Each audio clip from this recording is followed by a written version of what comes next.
Carl, start with last Sunday's. Sorry, start again. Yeah. Carl, start with last Sunday's win at Halifax. What a performance! Yeah, real good. Probably one of the best games we played all year, and you know the boy really stood up and made a mark and really went out and give a real good count of themselves. Real good professional effort, I think.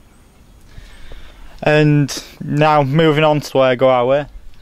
Oh, yeah, I think we've got to fully focus on Batley and not worry about too much what's going on elsewhere.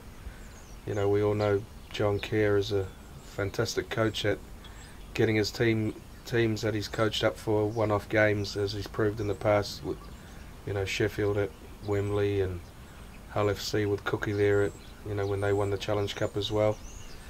So, you know, if we start looking too far at someone else or worrying about what someone else is going to do, you know, what we've got to remember here is Batley need to win the game as well. And they're desperate to win the game. So if we don't play to the same level as we played last week, we'll get beat, and we know that.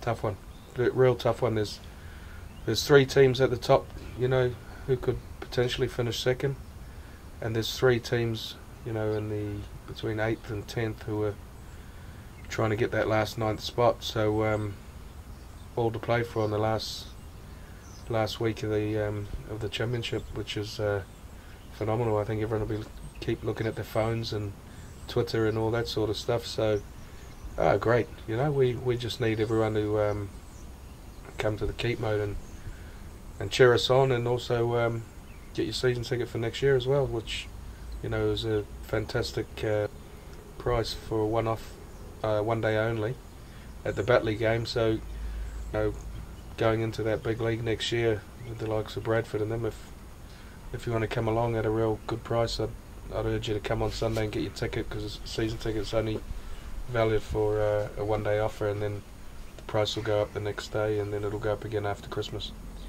Do you think this is the biggest game for Doncaster since you've been involved at the club?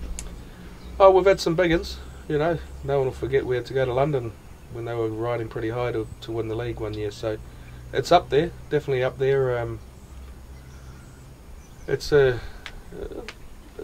big game, but I'm not sure it's one of the biggest. You know, if we won the game, needed to win the game to definitely finish second, then it would have been huge. But you know, it's not up to us whether we get the second spot. There's others who can have a say in that. So in terms of being one of the biggest, I think it's up there. But like I say, the one at London for me was massive.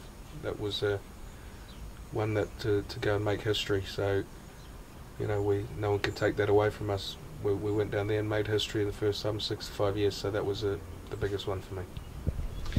Just you know, going on to next season, how many have you got plans in place for the next season? Are things starting to come to fruition now? Have you got one eye on that already? Oh, we've had our eye on that for a long time. You know, we've made. Obviously, we need to keep them in house because players are still playing for their respective clubs, and we respect that. So, you know, we've well ahead of the game.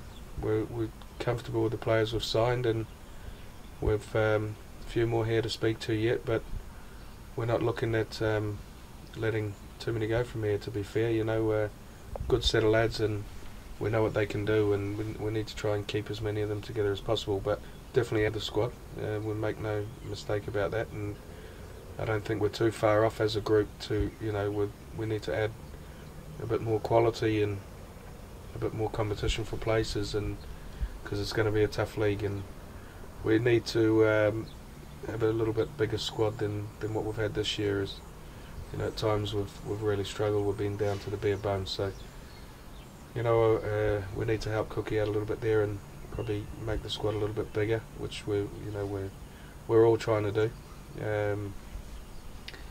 There's players available, so we're not in any rush.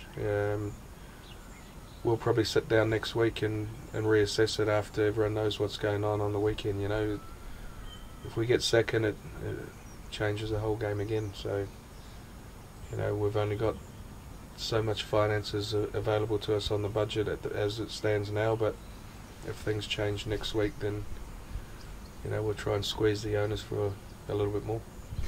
Being boosted this week as well by the news, Steve Snitch, Mike Emmett, Paul Cook and Dave Scott have all put pen to paper on new contracts for next season. How pleasing is that?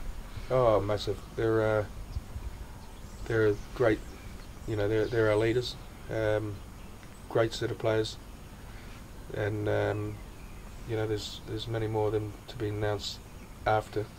We'll just drip feeding it and teasing everyone for now. Snitchy's been outstanding since he's been with the club. Mike Emmett, he's been our soldier for the last 3 or 4 years.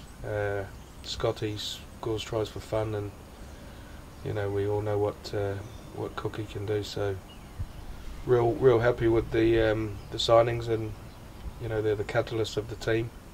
But and should be pleased to know that we've probably tied up the majority of them already, which we'll let out in time.